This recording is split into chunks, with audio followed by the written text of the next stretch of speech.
The Lead. Sponsored by Lavish Boutique, Lavish Coffee, Jasper Veterinary Clinic, Jasper Bone and Joint, and Carl Cannon Chevrolet Buick GMC. Welcome to The Lead, everyone. I'm your host, Al Blanton, and today we welcome a very special guest, former Walker High star and Alabama football star, Chad Key. Chad, it's good to see you, man. Thanks, Al. I appreciate you having me, man. How are things going? Going really well. Just busy. I hear you're burning up the roads today again. I am actually. I'm in town tonight for. It's kind of cool for the Walker County Alumni Association kind of kick off the season type thing. So Amy Grice and the organization, whatever, reached out. So we're going to meet out for dinner later on tonight, and do some question answer type stuff and talk about the old days and bringing the legends back. I don't know about legends, the old heads, the old has-beens. Yeah. And then just kind of, reconnect and talk about some football. Well, it's always good to have you in Jasper, and we've got a lot to talk about today, but what I want to do is go way back and kind of talk about how, you got started in sports. Tell us how that got going. What was your first sort of foray into playing sports as a kid? Man, Al, really, I guess to answer that question, I can't remember when the first time I picked up a ball was. The house I grew up in was in Parrish, and Dad worked for the power company, and Mom taught school, and I was just that typical story of growing up, born in 73, and in the mid to late 70s and all that, I'm out in the yard, with a football. Mm-hmm. And more times than not, honestly, because I didn't live in a neighborhood, I was out by myself, mm-hmm. Kind of snapping the ball to myself, dropping back by myself, mm-hmm. throwing it up, running it out and catching mm-hmm. it. And so, I guess that just sort of evolved into when you start school, and started playing mm-hmm. t-ball, mm-hmm. And then played t-ball a couple of years. And then I guess my first legitimate year of tackle football was second grade. Mm-hmm. So, I started early, and then it's just, I kind of, 51 now, and time flies, Hard to believe, man. It does. It's crazy. It's just like, what your parents and your grandparents tell you, time flies, and it'll be here before you know it. Yeah. But I try to stay active and young and with the kids and whatnot. And I try to focus on not just, I was this way back when. I'm still, right. I can't run and, catch like I used to, obviously. But anyway, that's me. Who are some of your heroes growing up? For me, it was like, I grew up in the 80s, and some of those 80s baseball players and basketball players. Who were some guys that you kind of emulated as you were growing up in Parrish? Wow. From a football aspect, I guess? Any aspect, any sports aspect. It's kind of like, I think back of my youth days when I would be outside and playing in the yard, by myself, or if it was on the weekend when I spent the night with a buddy or what all. It's just like the old stories go of, I can visualize the radio that was mm-hmm. this long, this tall, mm-hmm. and I turn on the Bama game, mm-hmm. and I listen, and it's Coca-Cola and Golden mm-hmm. Flake and mm-hmm. Bear Bryant. And so, I would, as I'm listening to the game, mm-hmm. I'm trying to reenact it out there.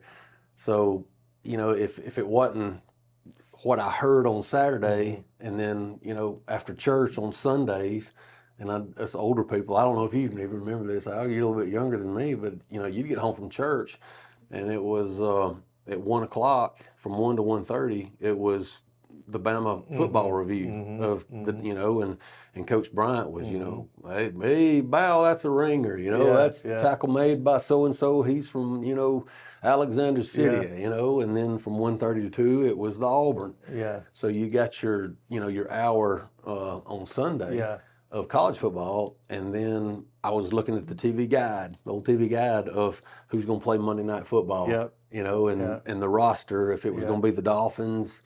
And so, really, man, I can't say that there was like one particular player that I just, you know, emulated or I kind of just focused as I wanted to hone my game after that. I just love sports, you know? Yeah, you're just kind of eaten up by it.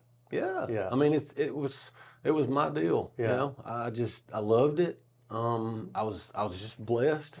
I mean, it's not, I was, and I don't want to get way off in the weeds. I know you got some questions you want to cover, but you know, it was kind of the way that I was raised and how I was raised and the family I was raised in and the things that taught me, that blessed me with work ethic, you know, and then for some reason, God reached down and touched me a little bit. Gave you some athletic ability. And said, hey, this guy, he's going to jump a little higher than most of the rest of them, and he's going to be able to catch the ball pretty good, and I'll give him a strong arm. And then it was just kind of like, okay, you know, let's see. Let's just play ball and have fun and see where this goes. Yeah. Now, and if I remember right, in '86, you were on Coach Tinker's first Maddox basketball team. Correct. What do you remember about that experience? I tell people this, and they sometimes find it hard to believe, having been, you know, played in '92 on the national championship team, and people want to talk about, they want to focus on that year and, you know, how fun it was and, you know, the experience. And I said, it's kind of like apples to oranges, obviously, but, and this is in all seriousness, when you're in 8th grade, and it's like Coach Stallings, I find this, I do this 2 or 3 times a week now of, you know, just in my day-to-day whatever, I'm passing down what I've been taught. But Coach Stallings would always tell us, you know, just in a team meeting or whatever, and he had daughters, you know, daughter number 1, daughter number 2, daughter, you know, and then John Stallings. But he would always talk about it, and he'd say, hey, you know, if daughter number 2 comes up to you and she tells you her, you know, she got her heart broke at school, you know, you better not just brush that off and not take that seriously. He's like, to that little girl, that's the world. And so, you know, I just, I mean, forgive me, I lost where I was going with this. It was Maddox Middle School. We got to get back to Maddox. I know. I know you're roping us back to Maddox. It's the premise of in 8th grade, you're in 8th grade, and that's all you're focused on. And so that group of guys that I played with that I can name off, you know, Craig Schumacher, Robert Swan, John Westbrook, Kent Wilson, Jay Kirkpatrick, Reggie Hollis, Ken Key, and I mean, you know, forgive me, there's 1 or 2 others, but it was so much fun. It was Coach Tinker's first year at Maddox, and we would go play our games, and we were great that year and won the county and all that, but we'd have the little spend the night parties. And this was when, you know, the dads were starting to video and so we'd watch the playbacks of the games, we'd order a pizza. Coach Tinker was kind of young and energetic, and so, man, that was just fun. Fun. And nobody griped about playing time and all this kind of stuff. And that was just a year that, and Tink, every time, you know, he knows what he means to me. Sure. And through the years, we've remained friends and just wonderful times. And I know we're talking a lot about basketball, and we're going to talk about football in a minute. But when I went into 9th grade, the first time I ever knew who you were playing basketball, and there were some great teams back then. And you know, when you think about Walker High School in that era under Coach Schumacher, and you know, your 10th, 11th, and 12th grade years, y'all had some pretty good players. We did. We really did. Basketball, I can honestly say, and I got to throw some props out to a lot of people that I mean, and this is just off the fly, off the cuff. Coach John Sasser. In actuality, when I hit 7th and 8th grade, and I fell in love with basketball in those years. And I started figuring out I could jump pretty good. And I shot up real fast, and I'm kind of skinny and not quite as fast. And I was like, I think I'm just going to be a basketball guy. And Coach Sasser, I remember the day that he came up to me after school and said, I heard you're not planning on playing football, And I'm like, well, yes, sir. And he's like, no, you are going to play football. And so I guess, that, when they always say you have so many people to thank for where you are in your career, if Coach Sasser never told me, Chad, yeah, you are going to be my quarterback. I'd never played on a national championship team, and my life story would have been different. But back to those years is yeah, man, we had some great basketball, and basketball was my first love. It really, even through high school, loved it. We played it all the time. We'd shoot ball 1 o'clock, 2 o'clock in the mornings. This back in the day of Jordan and Dominique and the dunk contest. Really started getting famous, and so I really, honestly, if you had asked me back then, what was I going to do in college? It was going to be play basketball.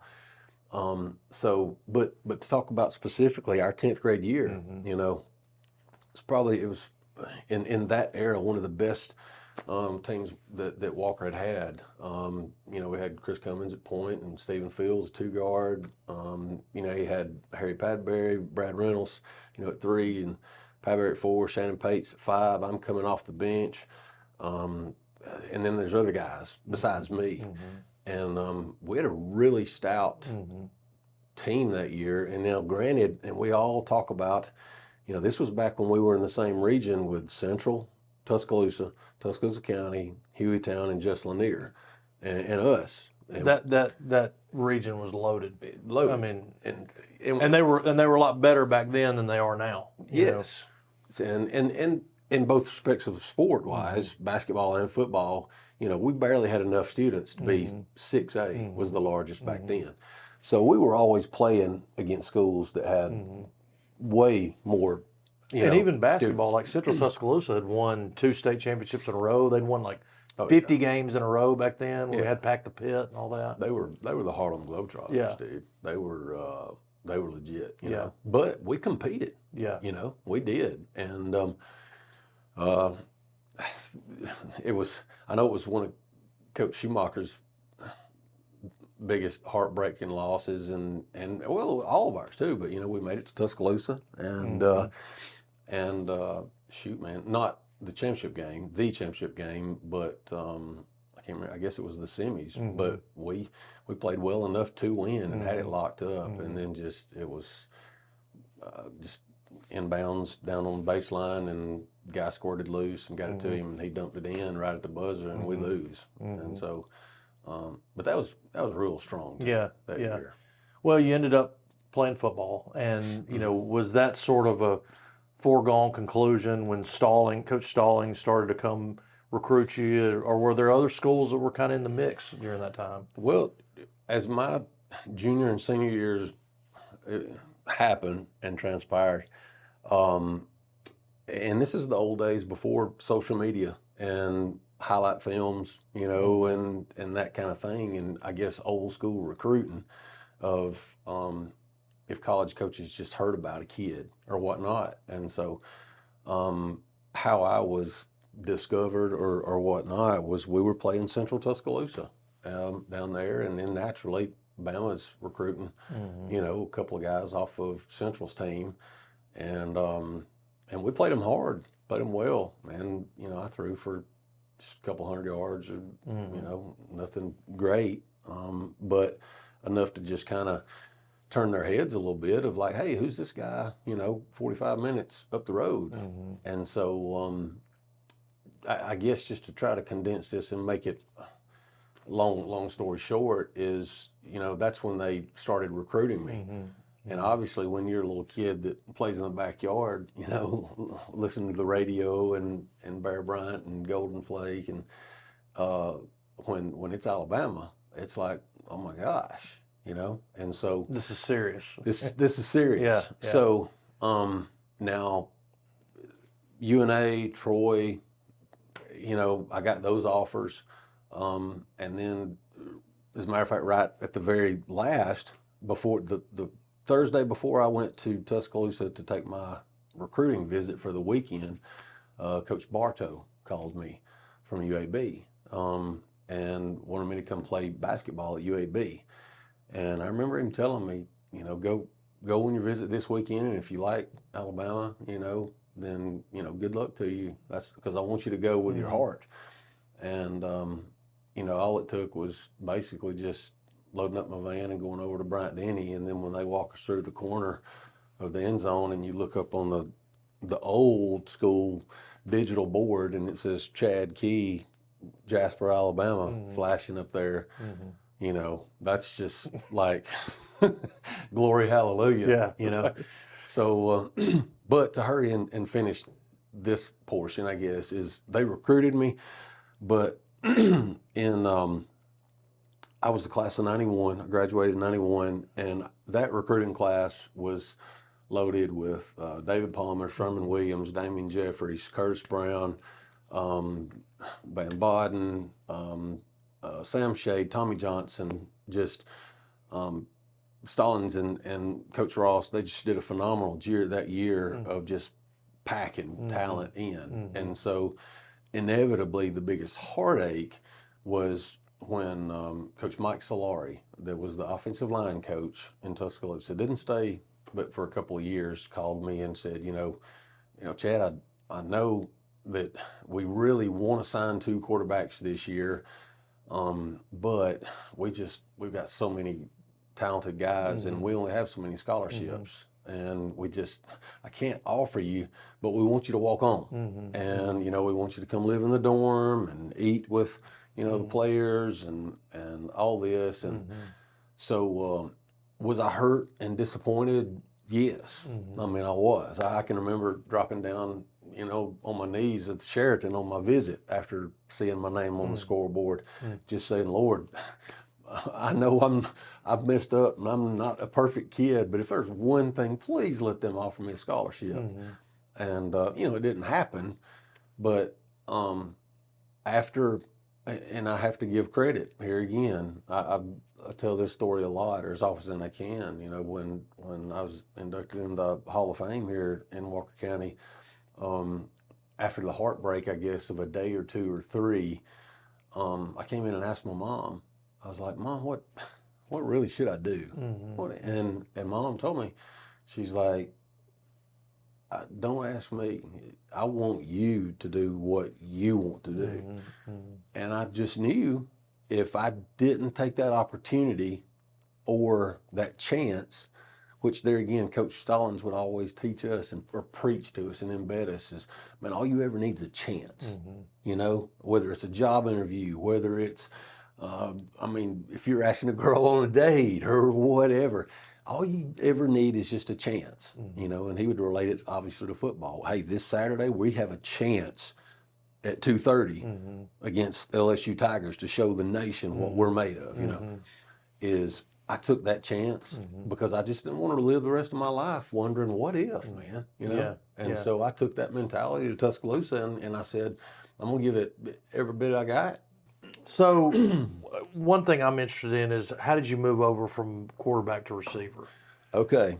I got there and I did, and my first year,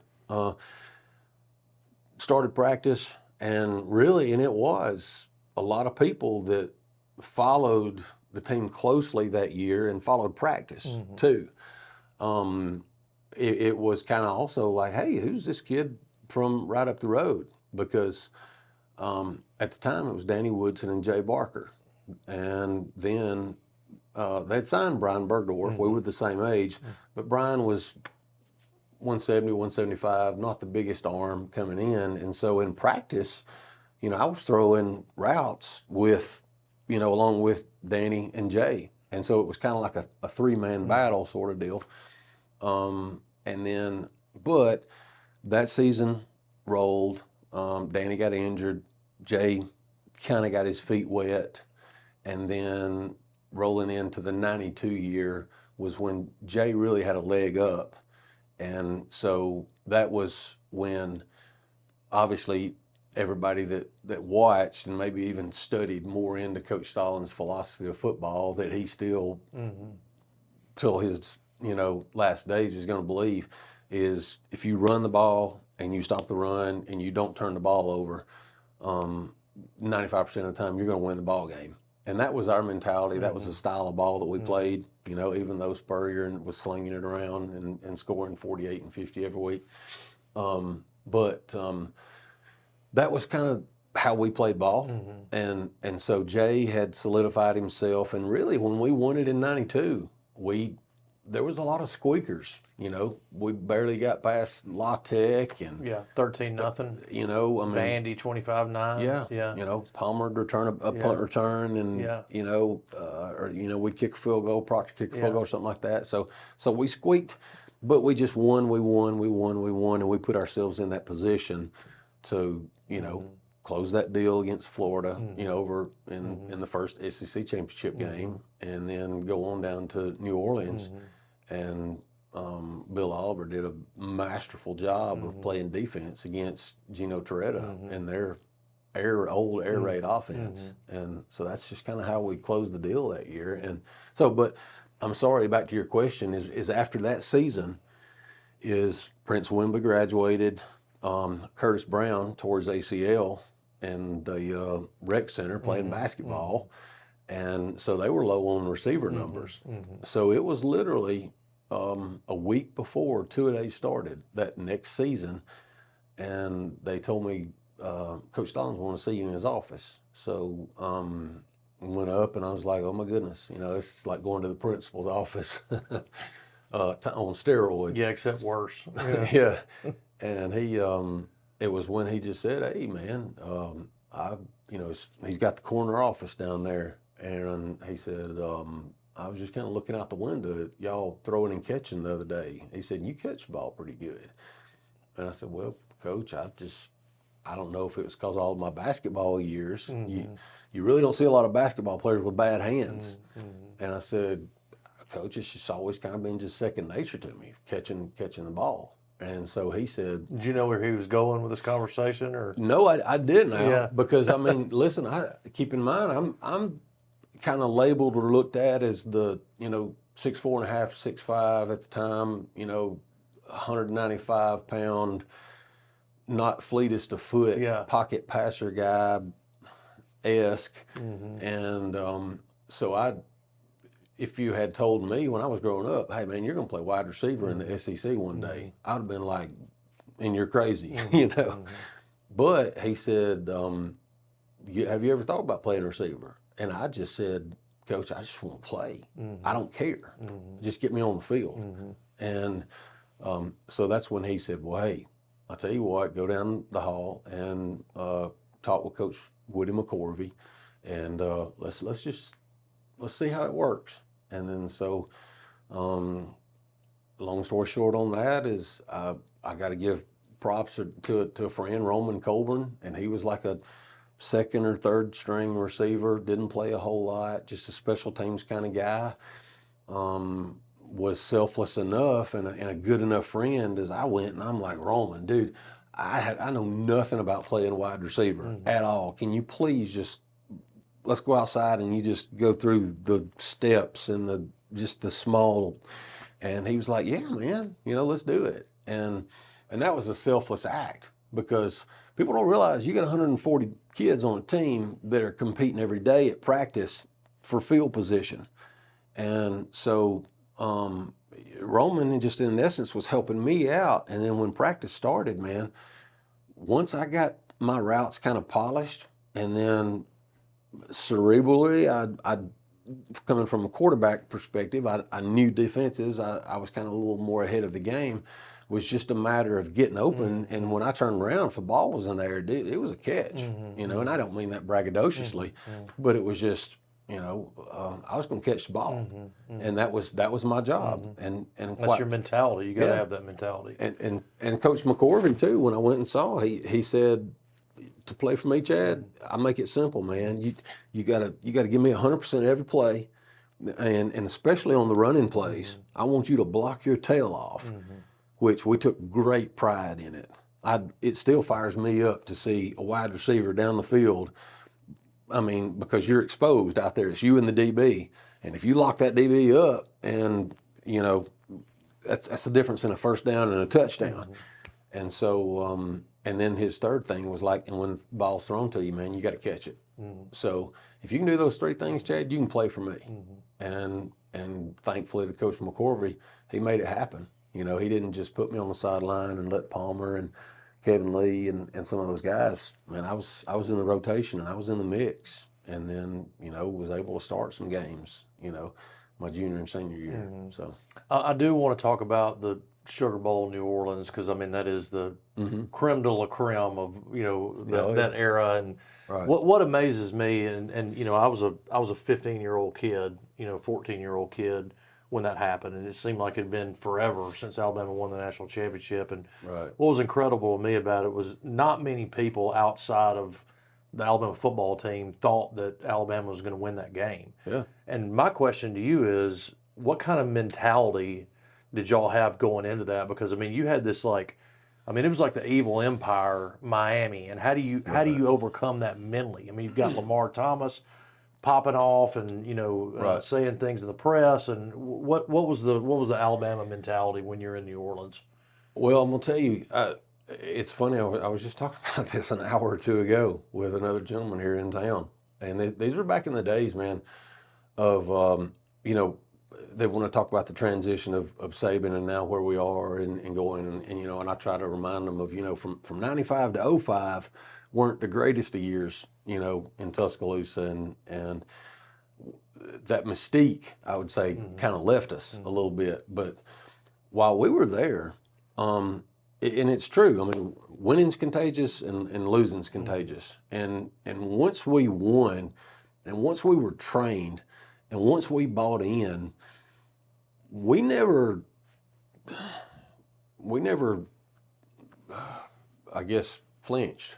I guess, you know, whether it was, you know, we're playing in Starkville and it's beginning of fourth and we're down 2 scores, and, you know, 94. Hey, yeah. And so we're just like, hey, I mean, and maybe some people say, yeah, man, that's bragging. It's not. It's like, hey, man, we're Alabama, and we're Alabama. We're gonna win. We just expected to win now, and so, you know, after we beat Florida and then found out it was going to be Miami and New Orleans, you know, next to Bourbon Street, and I mean, probably the worst place as far as like distractions and the epicenter of debauchery. Exactly. So, you know, it got down to, told somebody this story last week. You know, the first we had Christmas. And then we were supposed to meet down there on the 26th.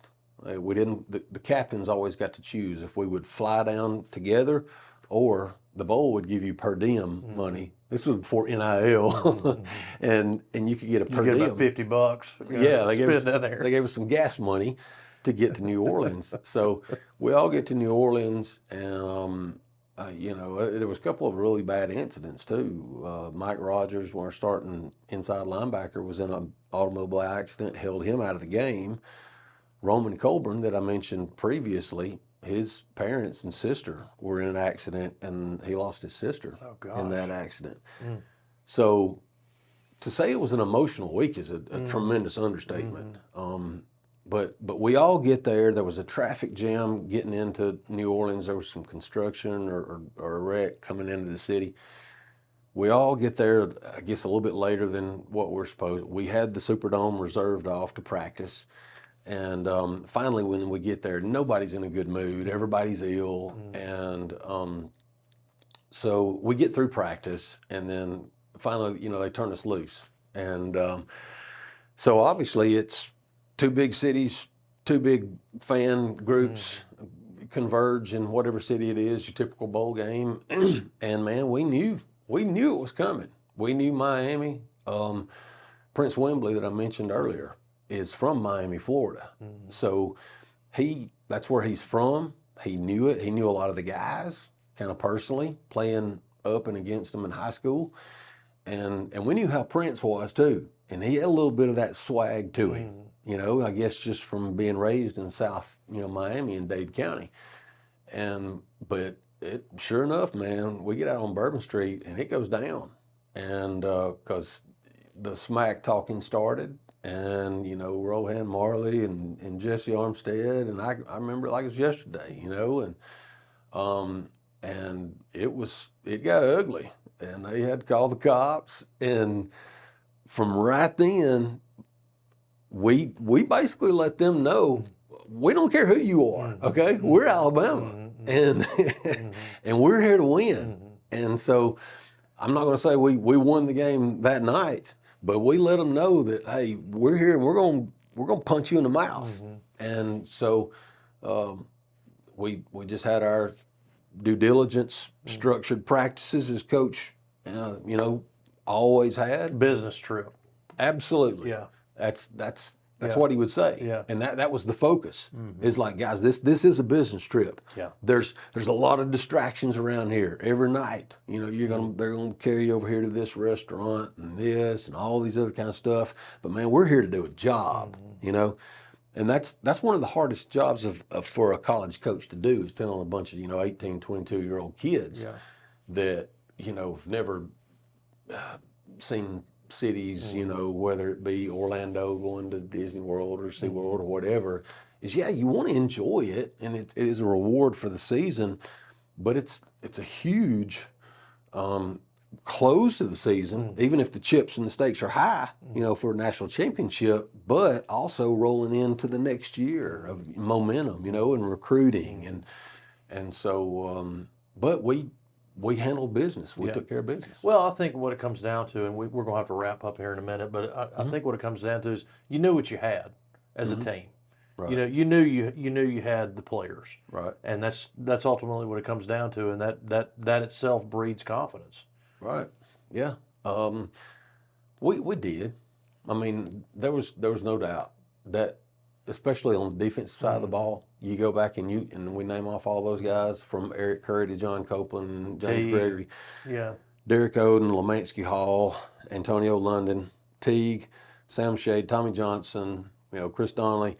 A lot of those guys went and played on Sundays, you know, for some period of time, and so we knew we had a great defense. But that was what Coach built our team on, was being physical and stopping that run, and then and us instilling our will. I mean, heck, we only threw for like 25 yards or something. It was under 100. Yeah. And here's the last thing I'm gonna throw at you really fast, because I think this is cool and funny, and I know the people enjoy this. Is people always ask me, or is like, you know, what was it about the game that you remember the most, and what did you enjoy the most? And well, keep in mind, I was still a backup quarterback, and so even though we were beating the brakes off of them, and we were trying to get everybody in the game, as I'm watching the clock, and time's ticking. You know, when you're running the ball, you know, the clocks don't stop. You throw the ball a lot, there's a lot of stoppage in play. Time's running, time's clicking, time's clicking. I didn't know if I was going to get on field or not. So this is funny too, and a lot of people love this, and I love sharing it. It's I said, okay, I got to figure out a way. If I don't get in, got to let everybody back in Walker County see me somehow. And what better way? And I probably did the cardinal sin, was what was kind of the going thing back then, was dumping the water on Coach after the victory. And so I knew, and I had planned this out, and you know, there's always the camera that goes up and down back the sidelines, and there's one on both sides. So I even knew that the camera on the far side behind Miami's bench was going to be the camera.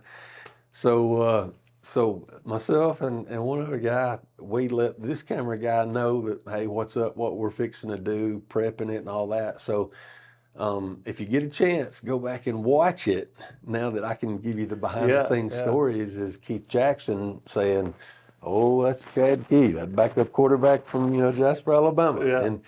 But we let him know, hey, we're going to dump the water on Coach. Okay, so get ready. And so so when you watch it at the end of the game, when we actually dumped the water on Coach, I actually put my elbow over in front of Coach. Yeah, I remember that. I bowed him so I could let everybody see. Hey, there's Chad. There's Chad. Because that was really before I started getting a lot of playing time.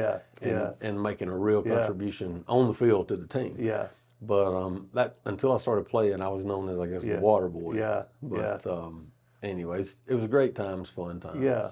Well, one of the things we do, Chad, is sign the poster. Yeah, so man. if you will do the honors, Absolutely. we'll wrap up. Absolutely. You're tall, so maybe we need to sign it up at the top All there. right. So yeah, there you go, right there. All right.